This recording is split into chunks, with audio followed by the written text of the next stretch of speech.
Okay. All right. So we're just continuing along in some of these ideas about removing inheritance from one's heirs. So he says, "Uladina nira sheyesh lahakel bazek sheyesh tzorach bekach shekadoim heim haitor v'hatashpeitz v'od poskim sheizkarnu le'el lismoch aleim b'sha'as adechad." You can certainly rely in so many of these authorities that we've posted above, that we've learned above, that are of the opinion that it is permissible to leave to other beneficiaries other than your heirs. He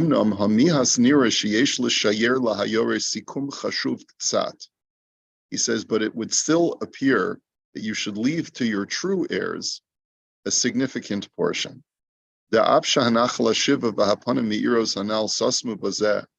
says, because even though our poskim that we've mentioned above, that as long as you don't remove the inheritance from the heir completely, then you're allowed to reapportion your estate in any way that you would like. He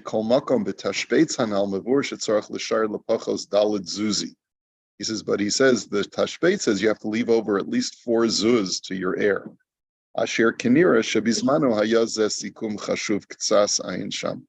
Seems that in his time, that was considered to be a significant amount of money. Now, Zion. V'ayin ma shekosavnu v'perek Hey Os Ches, the b'mikra shemeta imo shel ben zachar.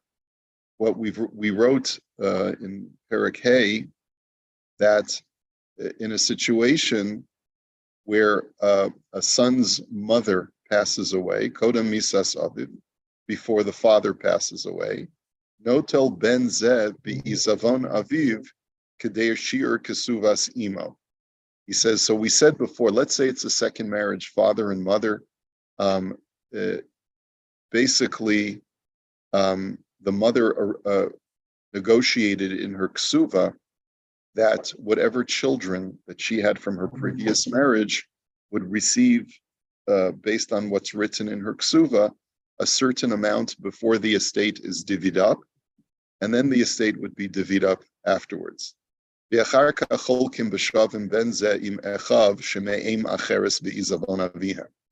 then this son, we'll call him Ruvain.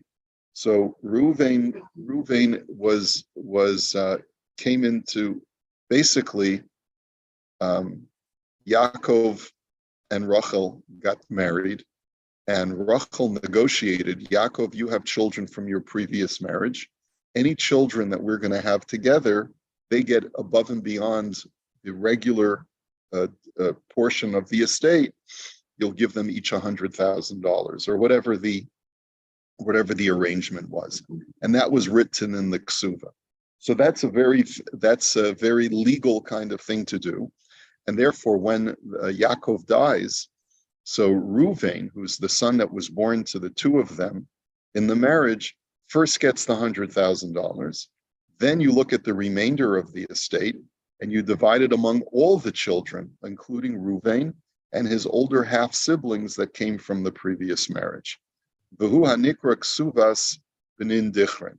He says this is what's called ksuvas b'nin dichrin, where a woman can enumerate additional rights in her ksuva, where her children will get more money than, let's say, the other heirs that may be coming in from a previous marriage. He says,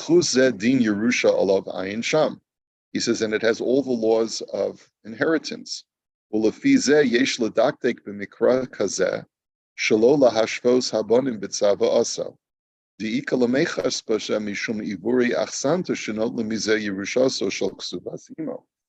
situation like that, if a father was to leave in his will an equal amount to all of his sons, so then that would actually be in violation of the rules of inheritance. In other words, there are certain situations where leaving an equal amount to all the children is also wrong. Let's say you have a firstborn. The Torah says the firstborn gets a double portion. Here he's just giving an example of where even when there's no firstborn, sometimes trying to be equitable is actually not being equitable. Okay, ule inyan ishto in a chazal tiknu la'almana shetehe noteles me'izavon bala l'shalem et hotzaoteha l'mizanos uchsus v'diruch le'tashma sherafuah she'en lakitzva. He says, as far as when a man dies and leaves over a wife, our sages made an accommodation for a widow that kolzman she'ena nises le'ish acher, as long as she doesn't marry another man, she's entitled to live off the estate indefinitely and receive room and board, clothing, food, and medical expenses. As long as she doesn't marry somebody else, she can live off of the estate indefinitely. V'gam eina tova ask suvasa, and as long as she doesn't ask for a lump sum payment of her ketubah.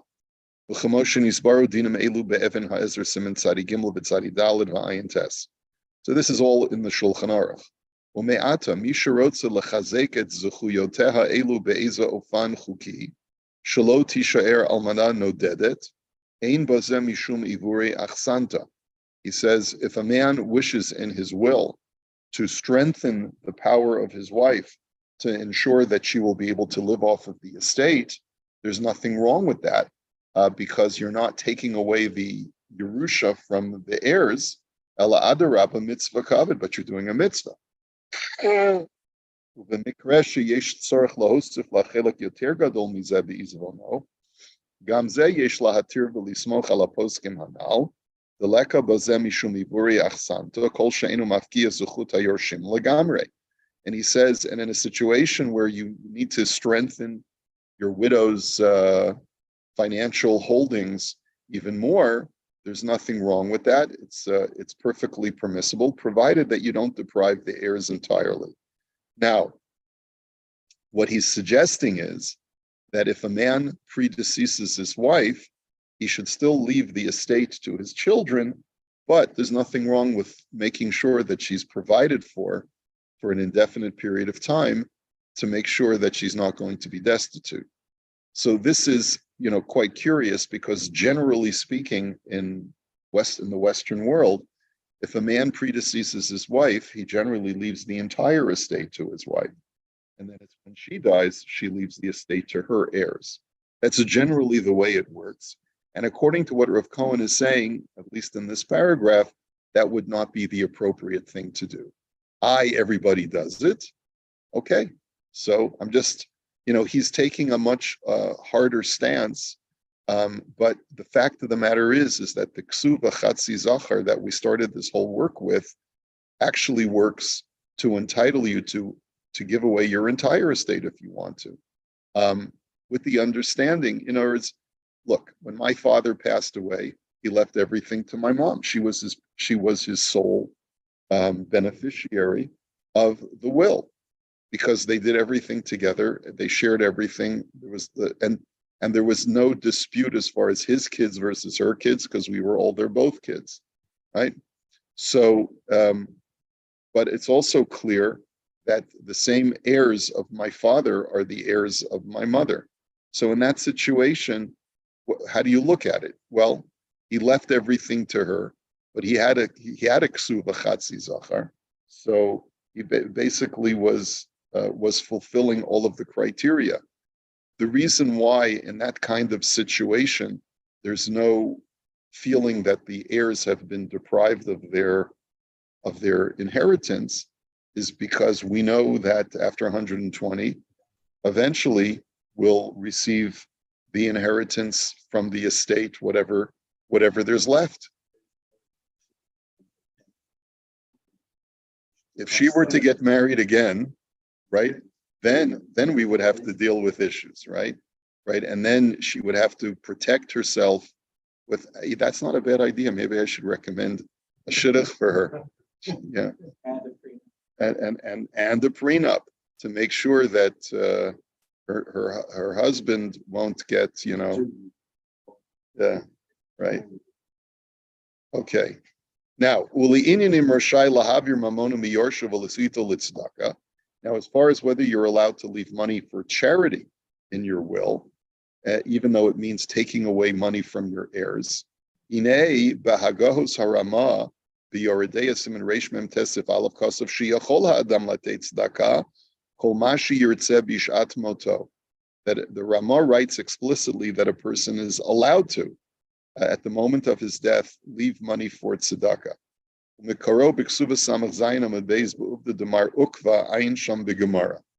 says the story, the basis of it is a story about Mar Ukva in the Gemara in Ksubas, and he just says Ayin Sham.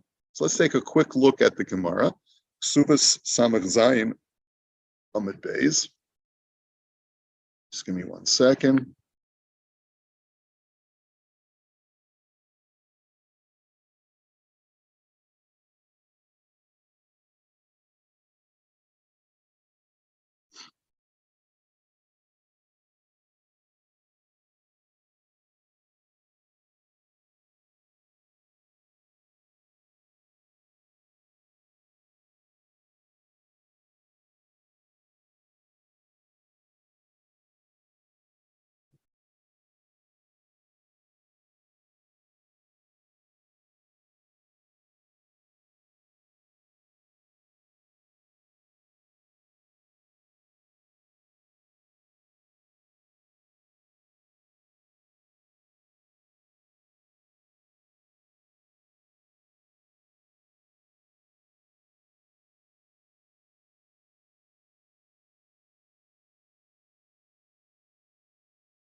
Mar Ukva. Okay.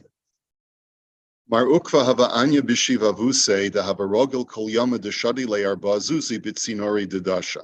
The Gemara recounts another incident related to charity. Mar Ukva had a pauper in his neighborhood, and Mar Ukva was accustomed every day to toss 4 dinars for him into the slot adjacent to the hinge of the door.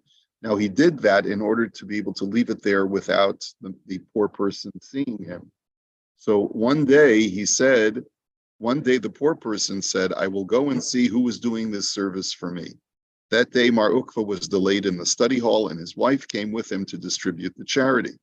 When the people in the poor man's house saw that someone was turning the door, the pauper went out after them to see who it was. Mar Ukva and his wife ran away before him so that he would not determine their identity. And they entered a certain furnace whose fire was already raked over and tempered, but was still burning. Mar Ukva's legs were singed, and his wife said to him, raise your legs and set them on my legs, which are not burned. Understand that only his wife was spared from burns because she was more worthy. Mar Ukva became distraught. By way of explanation, she said to him, I'm normally found inside the house, and when I give charity, my assistance is ready and immediate, insofar as I distribute actual food items. Since you distribute only money, which is not as readily helpful, my aid is greater than yours. In other words, she was basically saying to him, the reason why I have a miracle performed for me, that when I put my legs on the coals, they're not burned, and you don't, is because when I give tzedakah, I give the poor food so that they have immediate gratification, whereas you give them cash and they have to go to the marketplace and buy, bring it home, and it's not as immediate. The Gemara asks, and what is all this? Why did they go to such extreme lengths to avoid being discovered? The Gemara answers, let me just share my screen. I'm sorry, I didn't share it for the people in TV land. Okay. He says, the Gemara answers, it is as Mar Zutra Bar Tovia said, that Rav said, and some say that Rav Huna Bar Bizna said, that Rav Shimon Chasida said, and some say that Rav Yochanan in the name of Rav Shimon Bar Yochai, it is preferable for a person to deliver himself into a fiery furnace so that he not whiten the face, i.e. embarrass his friend in public. From where do we derive this? From the conduct of Tamar. As it is written, and Yehuda said, bring her forth, and let her be burnt. When she was brought forth, she said, she sent a message to her father-in-law saying, by the man whose these are, am I with child. Although Tamar was taken to be executed by burning, she privately and directly appealed to Yehuda rather than publicly identifying him as the father of her unborn children and causing him embarrassment. The Gemara relates another incident involving Mar Ukva. Mar Ukva had another pauper in his neighborhood, and Mar Ukva was accustomed to send him 400 dinars every year on the eve of Yom Kippur. One day he sent the money to him by the hand of his son. The son returned and said to him, the poor individual does not need the charity. In other words, the son came back and said, thanks, but my dad doesn't need your handout. Mar Ukva said, what did you see that prompted you to say this? He said to him, I saw them. In other words, the Mar Ukva sent the money via his son, and his son came back, his Mar Ukva's son. Mar Ukva came back and said, Dad, this poor person doesn't need your tzedakah. He's perfectly fine. So Mar Ukva said to his son, what did you see that made you conclude this? So he said to him, I saw them spilling old wine on the ground for him to give the room a pleasant smell. Mar Ukva said, if he is pampered this much and requires even this luxury, then he needs even more money. He doubled the funds and sent them to him. In other words, that doesn't mean that he doesn't need tzedakah. It just means that he's used to a certain standard of living. When Mar Ukva was dying, he said, bring me my charity records. He found that it was written that he had given 7,000 fine sianke, gold, i.e. gold dinars, to charity. He said, my provisions are light and the way is far. This meager sum is insufficient for me to merit the world to come. He got up and spent half of his remaining money on charity. So look at that. So he's getting out of his deathbed and giving away half of his estate to tzedakah. The Gemara asks, how did he do this? Didn't Rabbi Eloi say in Usha they instituted that one who spends money on charity, he should not spend more than a fifth of his money for this purpose? The Gemara answered, this restriction on giving too much charity applies only when one is alive, because perhaps he will descend from his holdings. In other words, perhaps he'll become impoverished, and therefore for his own financial security, he should never distribute more than 1/5. But after death, we have no problem with it. One does not need to save money in his estate anymore. So that's the story of the Gemara. The Gemara basically demonstrates from the story of Mar Ukva that you can give away the farm before your death and give it away to charity. And here he gave away half of his estate to charity.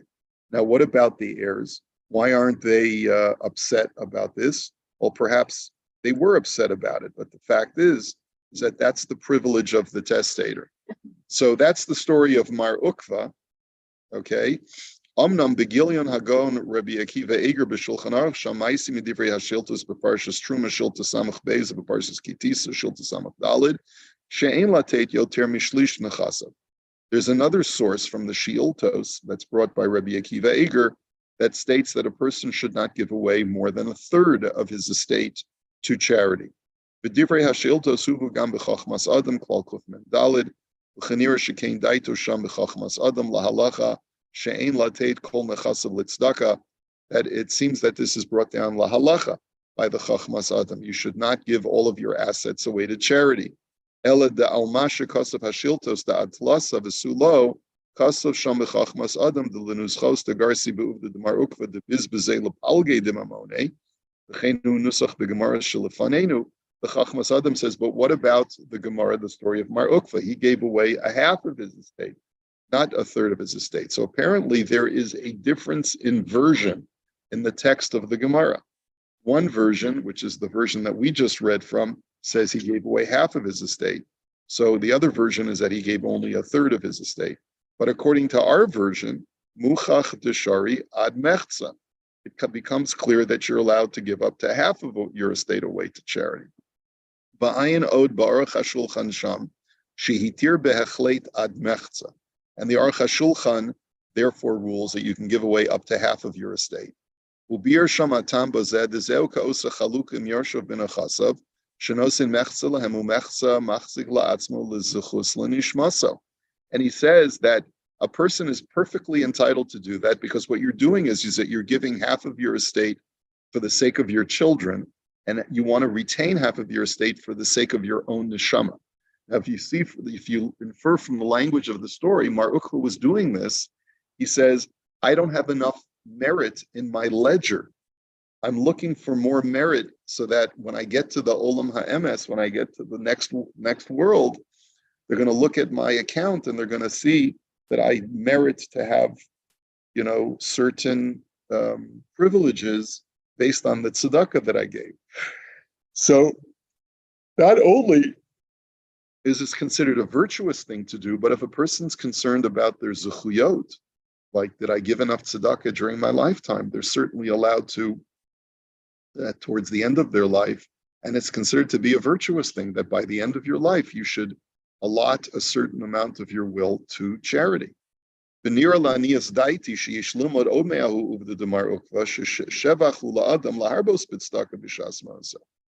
that's what Rav Cohen says. You can infer from the story that it is actually virtuous for a person. It's beneficial for a person's neshama to give tzedakah at the time of his death.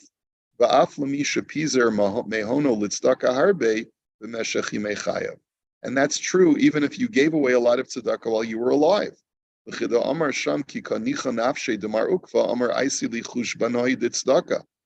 that's why the Gemara tells us that as he was on his deathbed, he said, bring me my ledger that has a record of it, all the money that I gave to charity.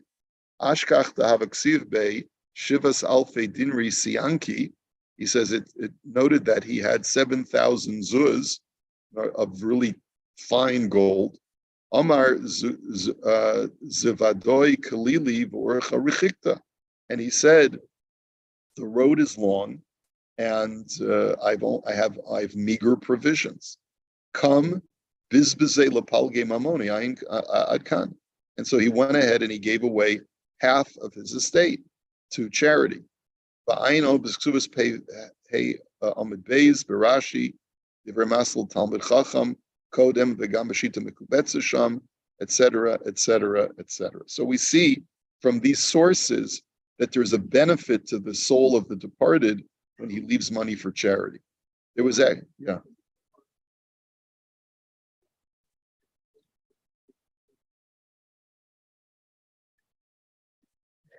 Yeah. So giving charity to his kids. Yeah, but what if your kids are not charity cases? Usually in most situations, your kids are not charity cases. And and many times a testator feels actually sad. Like, I brought up my kids, I made sure they went to university, college, whatever it is. They learned a trade, and now I got to give them charity. So like that's not a good situation. That's a less than optimal situation. Uvahai inyana roy lahavi od hadamru b'medrash Koheles perik bezos chaf beis. Let's also bring a medrash from the Koheles Rabbah.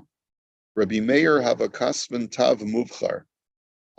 So it says Rabbi Meir hired a sofer. V'havaloi tlas loin kol Shabbos. V'hava ochel v'shasi v'chado miskasi v'chado mafarnes uchrasa l'rabbanan. So, I'm sorry, Rabbi Meir himself was a scribe, and he was a very talented scribe, and so people used to hire him, and that was how he made his money. So hayayageya umistaker b'chol shavua shlosha sloim.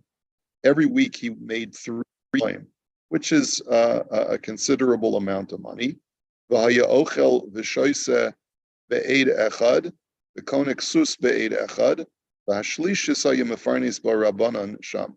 So with those 3 sloim, he would use one of them to buy food, another to cover clothing and I guess other expenses, and with the 3rd sela, he gave to support the chachamim. Okay, so that he gave for charity. So Amrlei Talmidei Rebbe binach ma'at avid alehon. So they said to him, Rebbe, what are you going to do when you die? What are you going to leave for your kids? If you're spending every penny you have, all the money that comes in goes out, then what's going to be left in your estate? Amar lon in havun tzadikim kehuda Amar David. V'lo ra'isi tzadik nezov v'zaro mevakesh lochem. He says, if my children are tzadikim, then I'm not worried, because as King David said, I never saw a tzaddik forsaken needing to be on the dole for charity.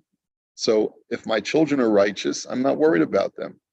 V'imlav ma'ani maniach et sheli lo'oivei hamakom adkan. And if my children are not righteous, why should I leave money for people who are God's enemies? In other words, it's a pretty harsh language. He says, "Umat tzarech yesh lahosif af milah al dvarim kedoshim elu." So Rav Cohen says, what do I need to add to those words?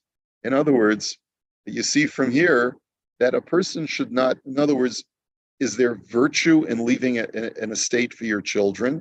Yes, but what that medrash certainly implies is that if you have the ability to give charity and that ends up reducing the amount that you're going to leave to your heirs, that's the preferred thing to do with your life.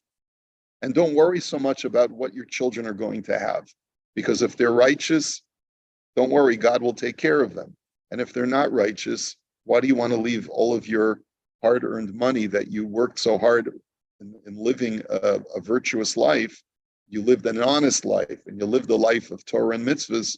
Why would you now leave that money to children who are not following in that path, right? So, wow, that's pretty powerful. He says, this is what it seems to me as far as taking away assets from your heirs. He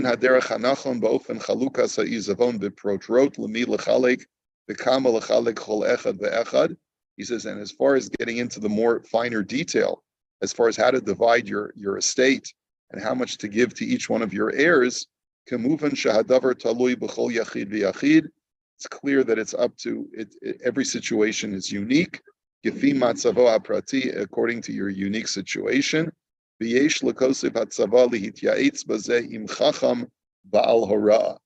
we recommend that every testator sit down with someone who he trusts to get some good advice and who really understands both halacha and understands the family dynamic.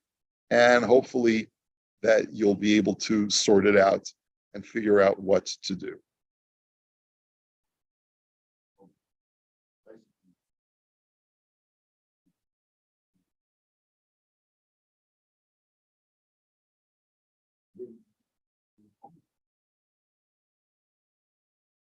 Right, according to that medrash, that was Rebbe Meir's way of living.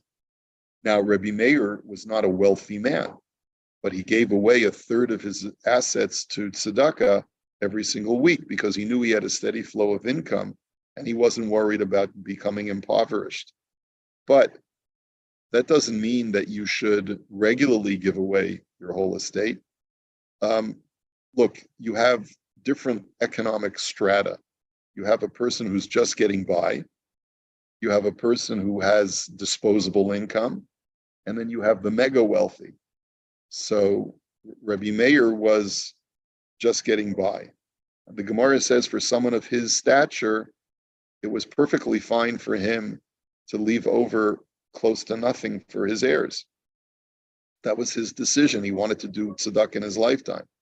But if you have, let's say, disposable income, where you can't, you've given a significant amount to tzedakah already, and you have a house and you have other assets, that's great. Do you want to leave a huge amount of cash in the bank just so that your children will be able to live off of that? Maybe that's not the right thing to do. That's what we're seeing from this medrash. But you're still going to have assets in your estate. You'll have real estate holdings. You'll have, personal effects and all of these other things that hopefully your children will be able to benefit from. And then the mega wealthy, you hear it from people like Bill Gates. I'm giving away 90% of my estate to charity, and 10% will go to my kids. That's regularly what you hear people like that are the mega wealthy saying. Okay, we'll hold it here. Next week I'm in Israel, and so that we won't be meeting next week. I apologize. Good chance if you want to chazer, and we'll resume with Perek Zayin. We're almost finished with the whole work, and we'll finish this off. B'ezrat Hashem. I'm hoping we can polish this off before Pesach when I'm back the following week. Have a great Shabbos, everybody.